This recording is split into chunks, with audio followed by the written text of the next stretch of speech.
Welcome back to the Group Practice Accelerator Podcast, brought to you by Polaris Healthcare Partners, where we leverage decades of healthcare and business experience to drive growth in successful group practices just like yours. If you're a healthcare entrepreneur and you're interested in building, scaling, or exiting your group practice, you've found not only the industry's leading resource for business education, but a team of trusted advisors dedicated to helping you achieve and exceed your goals. In short, the team at Polaris creates clarity, confidence, and results.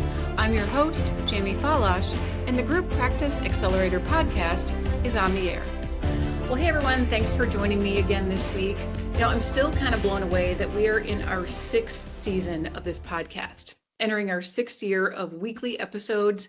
And that's all thanks to you, our listeners, because you continue to tell us what you want to hear about, and more importantly, how you benefit from the topics we cover and the content we share. So thanks to all of you for sticking with us over the years. We know that there are a lot of podcasts out there that you can choose from, and we're really just honored that you join us every week and allow us into your homes, your offices, and even on your drive to work. So thank you. We appreciate it. We're very grateful.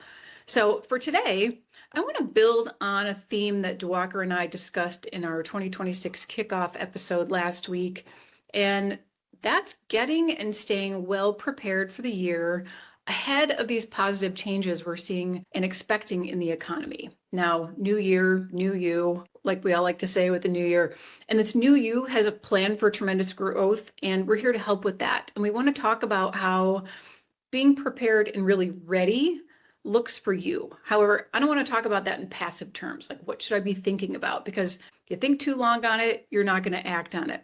And because we know that you all want to lead the way in the new year as owners and not stall out by that thinking stage, obviously it's important to ponder and reflect and know what you want, but it's also imperative that you act if you want to experience the growth that you desire, the increase in value of your business in a meaningful way. So we'll frame the conversation in a what do I need to do and when, and even more importantly, in a why format.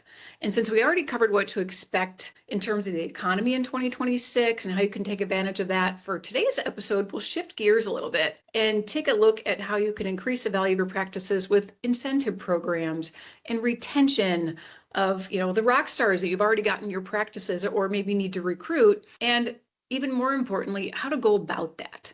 And who better to walk us through the inner workings of retention, incentive programs, and partnership opportunities is my teammate, Mark Flock, Polaris Partnership and Equity Solutions Executive, who helps our clients build and then roll out just these types of programs. So Mark, welcome back to the show. Thanks for the invite, Jamie. Well, good. Are you're through the holidays here? We're back well into 2026.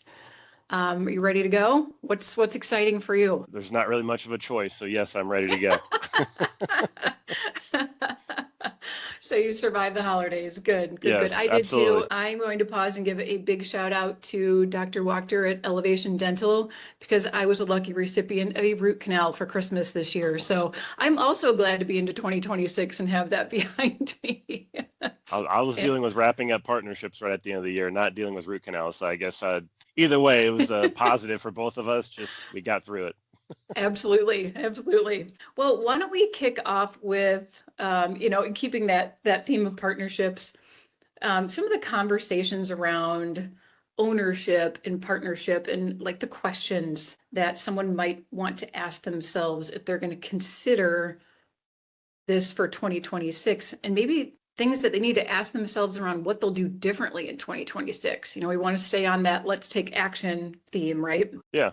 I mean, it's a good thing. I mean, new year, new agenda type of thing. A lot of new changes that's happened in 2025, rolling into 2026. I mean, the first thing asking is, what will you change? I mean, if you're keeping it this, if you're staying on the track of doing the same thing, with it even working really, really well, that's great. But what are you doing differently to kind of catapult your business to the next stage, wherever that may be, wherever you want to be in 3 years from now? You got to start now. The sooner you start, the more impact you'll have 2 or 3 years from now. No different than anything else in life. The sooner you start, the more impactful it'll be. So I think a lot of doctors are asking themselves, how do I get to that next stage?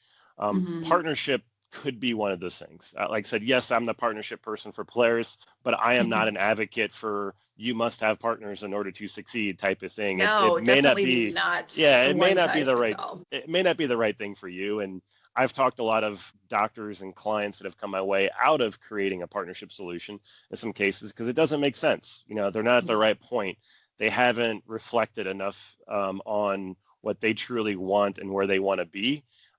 Bringing in a partner is just going to mess everything up. And potentially in that situation. So you got to know where you're going. You got to know what you're expecting, your vision, where you want to be, 1 year, 3 years, 5 years, 10 years from now. And partners could be a critical aspect of doing so. So if you're stagnant in growth and you're growing and say you have a handful of locations, well, and if you don't have a partnership solution, if you're not asking the conversation with these doctors and asking what they want, that could be the catalyst. You just don't know yet. And there's a lot of questions to ask in order to do so. Yeah. So I like that. Let's stay active in what we're doing, really be ready. If you're not now, then let's get there. But, let's move beyond the I'm just thinking about this stage and really get some tools to figure out if you are, and if you are, how do you go about that? So with that, I kind of want to rewind a little bit and talk about some foundational things with the practice. Maybe you are not considering this, but that all ties into what are you looking to build and why? Yeah, So why is that important for docs to ask themselves? It's a huge question. And a lot of times, most doctors don't know exactly what they are looking to build. I think the why is more important than the what. As always, when I'm looking at situations, it's like, you want to do this, but why do you want to do that? And because the why tells me what you're thinking, what you're really trying to accomplish versus saying, I want to hit $10 million in revenue, if I have 1 or 2 locations right now. Okay, well, why do you want to hit $10 million in revenue? That tells me everything. So understanding what you're looking to build and why is extremely important for many different reasons. Creating a partnership solution could be what's needed in order to get you to that stage, whatever it is. If you're looking to build something to exit and you haven't planned for the interim as well as the exit aspect, then you might be creating something that doesn't make sense, for you, for your doctors, as your providers, or by not offering something could constantly create a revolving door. And that's never going to get you to that $10 million number as an example. So there's a lot of things that go into that question, but that tells me where we should start talking about partnership, if at all, depending on how you answer that. And we dig deep into that question. Yeah. So I'm gonna play devil's advocate here, and I'll run down this hypothetical. So what if I am the doctor that comes to you and says, I'm looking for $10 million in revenue. What do I need to do, Mark? Depends on where you are right now, and depends how fast you want to get there. Depends how many providers you may or may not need to get there. And it kind of depends on once you get to 10 million, what's next?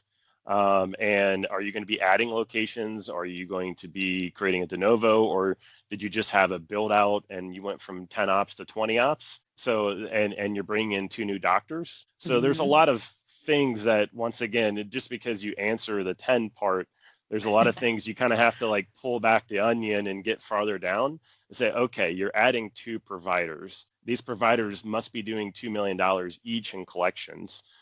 Today, they might only be doing $1 million. Let's just say, how can we get them to $2 million providers? So there's a lot of ways, you can talk about that. You can incentivize them, either through an equity situation. You need to talk about continuing education, and are we outsourcing or referring out a lot of services that we can keep in-house if we're a general dentistry type of practice or GP office? Are these providers able to keep things more in-house? Are they motivated even by equity at the end of the day? And then are they, do they need to improve on their potential skill set? They might only be a year or 2 out of school. So, okay, I view that as a huge runway versus someone who might be, looking to retire in the next year or 2. They're probably not looking to jump up a whole lot. Could be wrong. Once again, there's no wrong answer there. It just depends on those individuals. But what do you want out of them and why? And where do you expect them to be? And you might need to bring them in and provide some coaching, in order to do that. So if you're doing, say, $3 million, $2 or $3 million, how can they become more like you? And you also have to realize that as an associate, think about it, as an employee in the business, you can't necessarily expect them to be just like you because you're motivated differently. You're an owner. Yes. You've invested all this money. You've been working probably longer than they have. You've been in the business for, say, 10 years, and they're coming into the business. You can't expect them to be you tomorrow, but how can you get them to be more like you tomorrow?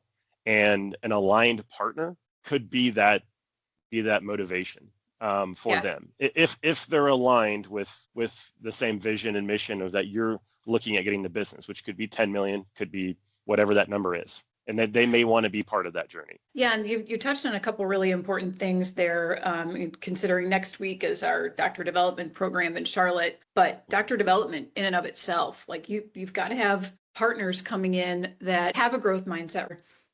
They want to develop their skills. They want to increase their production. And if you're going to give them some skin in the game, or they're going to buy some skin in the game, I should say, depending on whether it's a buy-in or earn-in, this has to be the right person for your business. And I've got to be the right kind of owner too. What do you come across with owners in terms of control? Like, I built this business, let's say I've got 3 locations. I'm looking to add, 2 in the next 18 months. Do you find that a lot of owners have concerns around control, and how do you address that? I would say 90% plus, Jamie. Yeah. And that's a great point. Most doctors are, I guess, owners today that are 100% owners.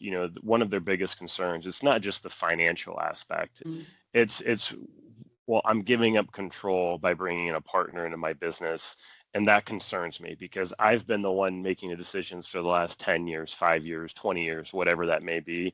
And now I'm bringing in a partner that's going to potentially slow things down or not be aligned with what my decisions are and cause an issue there. No different than a marriage. In some cases, there's a lot of positives, but there also could be some negatives if it's not the right person. I hate to say, just calling a spade a spade. So yes. It's that alignment, though, no different than a marriage or relationship or anything else within a partnership, is kind of similar in the business sense. And a lot of doctors may not see that. So if I'm not as much of a huge fan, to be brutally honest, of having 50-50 partnerships for that very reason. You've taken on the risk as an owner, and you've put the money down to do so. You've built it to where it is today.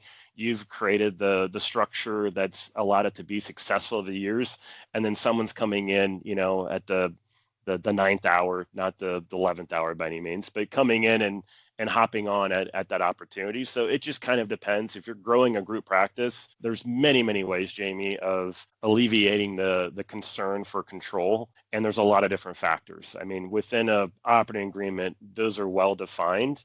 And I work with attorneys, I work with the principal owners, and to make sure it's reasonable and fair for both sides, meaning the current owner who's allowing a partnership opportunity, as well as the soon-to-be partner that's coming in, because there's ways of creating earned equity solutions. And I know you've heard it on our podcast many, many times through the form of RSUs or restricted stock units or profits interest units or PIUs, where they may or may not come with voting rights. And a lot of times, even if they do come with voting rights, it may be a smaller percentage. So there's ways where you can still be the managing member, as they put in an operating agreement, if it's an LLC, where you can still call the day-to-day shots, in most cases. Yeah. There's also what they call supermajority decision-making, some of the bigger decision-making factors like, taking on more loans or maybe selling the business or certain, it's always defined in the operating agreement that you can really control out. And there's a percentage associated with that. You may want to stay in that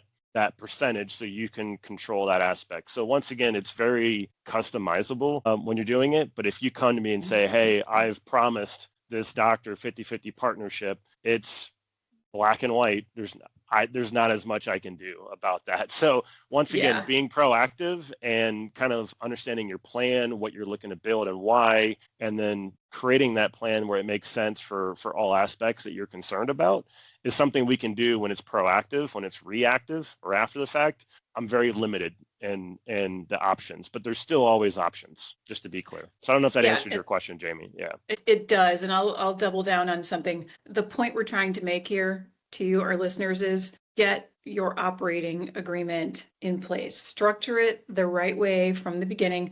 Back in December, for those of you that caught my episode with Sarah Stock, founder of Stock Legal, we talk about this very thing. And Mark knows her well. We all work together here for the betterment of these situations. We want to make sure that our clients and their businesses are structured the right way from the beginning so that you're not untangling this rat's nest of your organization when you do decide that you want to do something down the road, or maybe you feel you've made a mistake, right? Every marriage runs that risk of divorce. I hate to put it that way. So you've got to protect yourself in those situations and really protect not only your business, but your ability to make decisions as well, and still be fair. Equity solutions, like you brought up a number of times, this is not a cut and dry one size fits all. It's a negotiation. If you've got a valued partner that you want to add to your business, someone who's a great producer, a great fit culturally for your practice, everybody needs to be happy here in this negotiation, right? It's not a, here's what I've got, I'm only doing it this way. It should be a conversation. So structuring that the right way from the beginning, like I said, I cannot stress that enough. Yeah, it's got to make sense. And this is what I tell clients, and sometimes have to push them in certain directions that they may not feel comfortable initially, is it's got to make sense from both sides. I mean, like I said, it's very much a partnership. So if you're feeling like you've won or you've felt that you've lost in a situation going into the partnership, take that perspective, take that side and go on their perspective. If you feel like you've won, that means they probably feel like they've lost in this. Exactly. So they're going to feel that. They're going to potentially have resentment, and they're potentially not going to be as strong of a partner as you wish going into it. So it's got to make sense for both sides. There may be there's absolutely some give and take, some push and pull, 100%. And that's kind of the part of at least allowing us, I work with a lot of different amazing attorneys and go through this process every time, and making sure this operating agreement is set up, because that's really just a partnership agreement, what works when, how this works, if then this, and, everything's, spelled out there. Or sometimes it might be a little vague because we know there's going to be some changes going on in the future and allow some opportunity for some changes to be made. So it's want to make sure it's fair from all angles, because if it's not, there's going to be issues, and it just needs to make sense. Now, it might be weighted for the current principal owner, because once again, they're taking on the risk, especially if it's an earned equity situation. They're giving away equity at no cost. They're not getting compensated for it financially. So there might be some extra things in there for that. But once again, the new partner that's coming in has a great opportunity where they can become a partner in the business, have equity, something of value, but not have to pay for it on the front end. So it's there's, once again, that's where we kind of come in and craft it from a business perspective, because attorneys are amazing. They look at the legal aspects. It's a legal document, everything's crafted, but there might be some things that, hey, 3 years down the road, this might not make sense from a business lens based on what you told me on what you're looking to build and why. So we need to kind of take a look at that and say, look, 5, 6, 7 years out, will this still be a good document then? And there's certain things we kind of want to take a look at, and it may not always be perfect, but try to at least capture as much as we can. Yeah.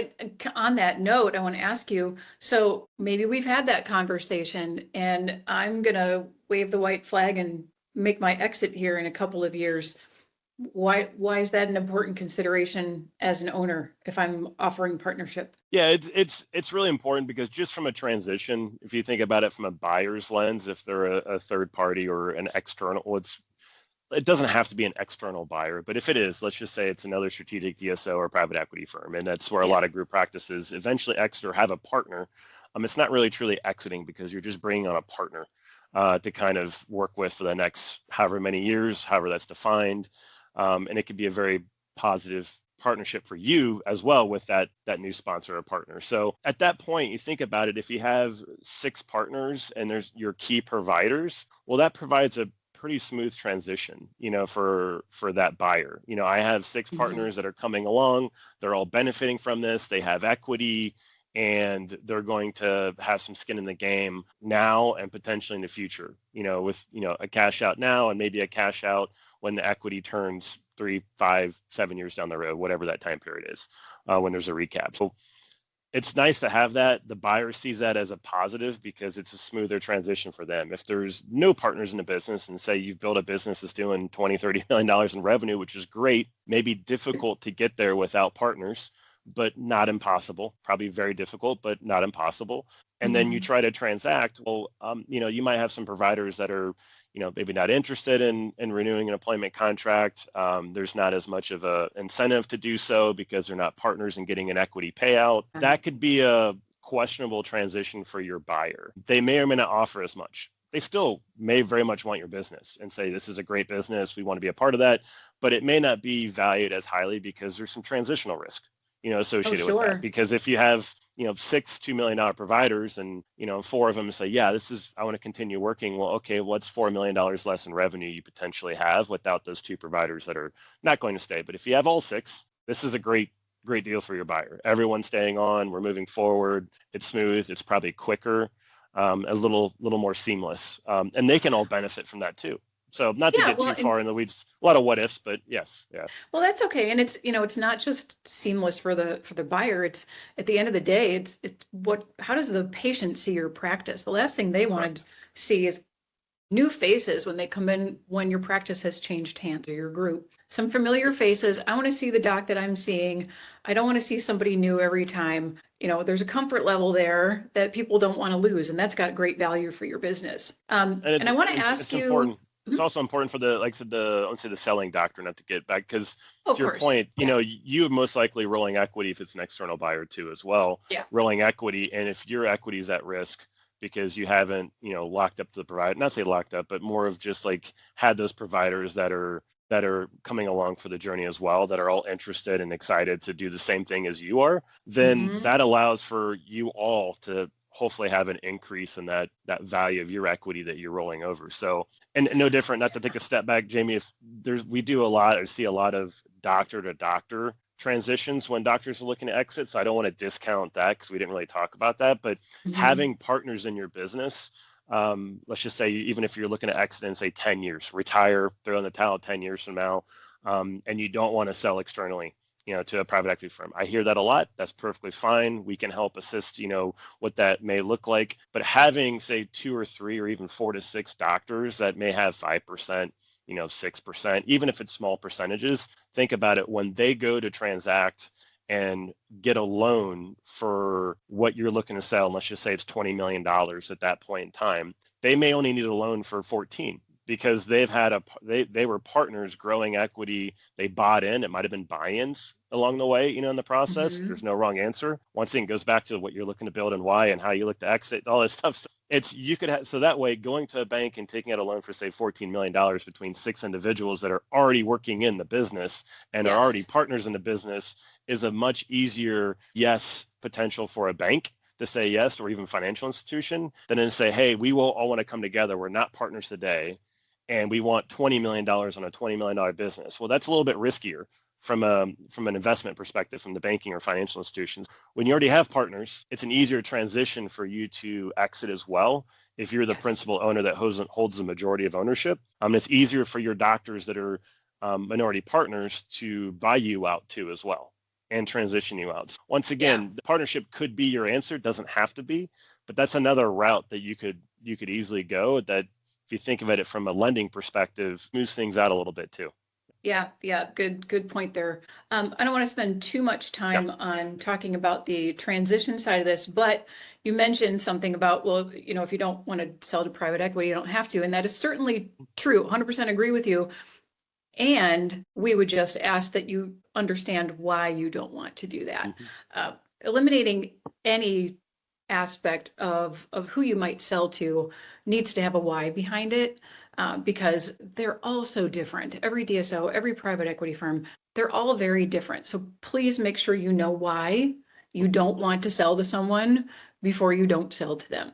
Because there could be a great opportunity that you're missing there just based on principle, or maybe not having the full picture. So I'm off my soapbox on that. But that's very true, Jamie. And that's sometimes I see that often shift. I have clients that come and say, I will never sell to an external third party, like a strategic DSO or a private equity firm, things like that.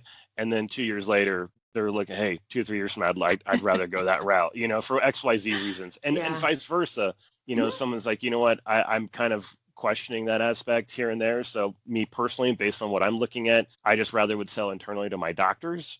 Understandably, you're most likely not going to get the same type of economic outcome from that, just to be clear, selling internally versus externally, but that's always an option. Like you have options. It's just there's different routes for each option potentially. Yeah. Yeah, exactly. Keep an open mind, consider all your avenues. Just important to know why you're choosing what you're choosing. Just as important as it is on why you're looking to build what you're looking to build. So before I ask you about just a real quick high level overview of types of equity and incentive, I want to ask you really quickly about bonus plans. What if I'm not okay giving up ownership? It's not for me. I need to have 100% control. Could I offer a bonus plan, and why or why not? Or let me rephrase that. Is it a good idea or isn't it? Depending. Great question, Jamie. And I get asked that often too as well. I mean, there's a lot of different compensation or bonus incentives. There's things called phantom equity out there. And there's things that you could just have a annual bonus plan based on profit sharing. Your profit sharing plans a lot of times. You can absolutely do that. This is where I'll kind of just go my personal opinion on that. So, and I'm not going to speak for everyone out there as the gospel for everything type of thing. But when it comes to like a profit sharing plan, I think they can work great, especially with more of maybe your administrative staff. If you have like maybe even a corporate type of staff, or maybe even hygienists, assistants, things like that. I think equity plans are more impactful for your providers or your doctors. Meaning doctors, yeah. Doctors, yes. And they may not necessarily disagree with me, but let me take a step back and explain why. Your administrative people typically cannot affect how much your doctors can produce. And if your doctors are producing 2 million versus 1.5, that's kind of on them and their capabilities and what they're able to do and what they're able to keep in house and what, a lot of different things, but that's more doctor driven. I'd rather incentivize the doctors with equity that allows for retention that could also be more impactful long term. So you're creating a retention aspect. You're also creating something that's more valuable than a profit sharing plan would otherwise be if the business grows and they perform really, really well. So I want to give them the credit for that and incentivize them for doing so. If you have like a profit sharing plan, that's great. But like I said, the people that maybe have less of an impact, it's more like operational. They're one of 20, one of 30 potentially. I'd be more inclined to give them a profit sharing plan based on the business of what they're doing, more of incentivize them locally if it's location based or maybe it's a little bit group level. But the one thing I don't like about the profit sharing or just, certain incentives, depending on how it is because once it's paid out, if it's annual, you might pay it out in January, February, March of the following year. Once they get that check, if it's a big check, for whatever reasons, it could be, Jamie, thank you for the past year. I got my nice check, sayonara, type of thing. Yeah. And that's fine. Whereas if it was equity, and then there was like a vesting schedule associated with it, they could also do that, but they'd be walking away from a good chunk of that. And so that's where it's like, we do create some incentive plans for the non-providers as well when we're working with consulting clients. And I've done that a handful of times where it's based on performance, and the performance does this, we give out a chunk of that and to these individuals. So it's not to shy away from that. It's just different plan for different group of employees is how I see it. Yeah. Yeah. And that's my personal pieces opinion. Are critical. I mean, we really drive home operational success, not only on this podcast, but with what we deliver as a company. Like, we're looking to help you streamline. We want the rest of the employees that are not license holding providers, I'll get really specific, meaning doctors, know that staff might not directly impact what they produce, but they can influence it with the streamlining of operations, right? So I think it's a good idea to make sure those people are taken care of, but that's a really personal decision and a discussion with you, of course, to see how that would play out for your individual business, because they do play a role, even though they're not a doctor in producing that themselves. But thank you for that, because I know that's a question we get kind of frequently. One thing to kind of note on the profit sharing piece, or the more of that, is some staff, unfortunately, and I get both sides of it, get accustomed to receiving their bonus on an annual basis or whatever it is. So if for whatever reasons the business does not perform as planned or exceed the metrics in order to pay out that bonus, they're often upset they may not understand why, but they sometimes will have an expectation. Well, I received $5,000 last year. Why am I not getting one this year? So it's a conversation. So once again, it's very much it's performance based. So you want to make sure your staff and your team isn't under the impression that it's expected, it's guaranteed, it's always the case, because just like anything else, profitability in 2026 is not guaranteed for your practice, unfortunately. So you have to perform, you have to do well, you have to, run a good business and increase your revenues and look at your profitability or EBITDA in order for that to be the case and you to have a business of value.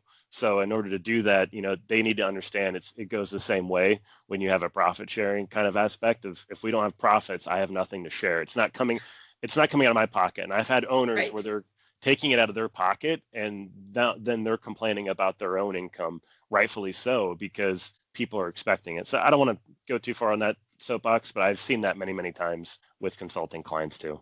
Yeah, well, you would hope that if profit sharing is something that you offer, or that you use as incentive, that there's a level of transparency so that these employees know how profitable you are and can manage their expectations around that bonus. Because some years might be great, but people might have had a couple of struggle years, especially during the pandemic and things like that. So, they have to understand that it does fluctuate. And if they don't, boy, you got to really level set expectations. But yes, we were going off on a tangent there, but thank you for covering that. Before we wrap up, can you just give our listeners, for those that maybe haven't caught your previous episodes, maybe just a brief high-level overview of the types of equity and how they can be used to incentivize provider doctors, going through the short list of them. Obviously, you can't cover every single scenario. We'd be here for hours. Yeah, first off, I'd recommend going back and listening to the podcast that we had in 2025, because there was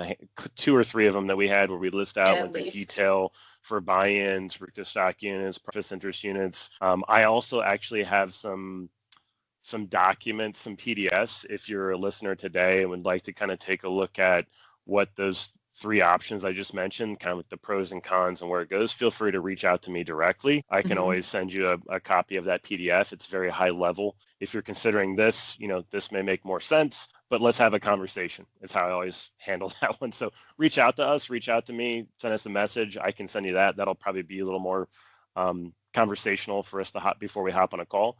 But really, buy-ins, that's probably the most common one everyone knows about. So, strategic buy-in, I look at it, it's sometimes as low as 0.5% or 1%, and it can be as high as what you want it to be, for that matter. And less than 50. Less than 50, but I mean, it's if it needs to be 50 and that's what you're adamant on, we'll talk through and kind of have that conversation.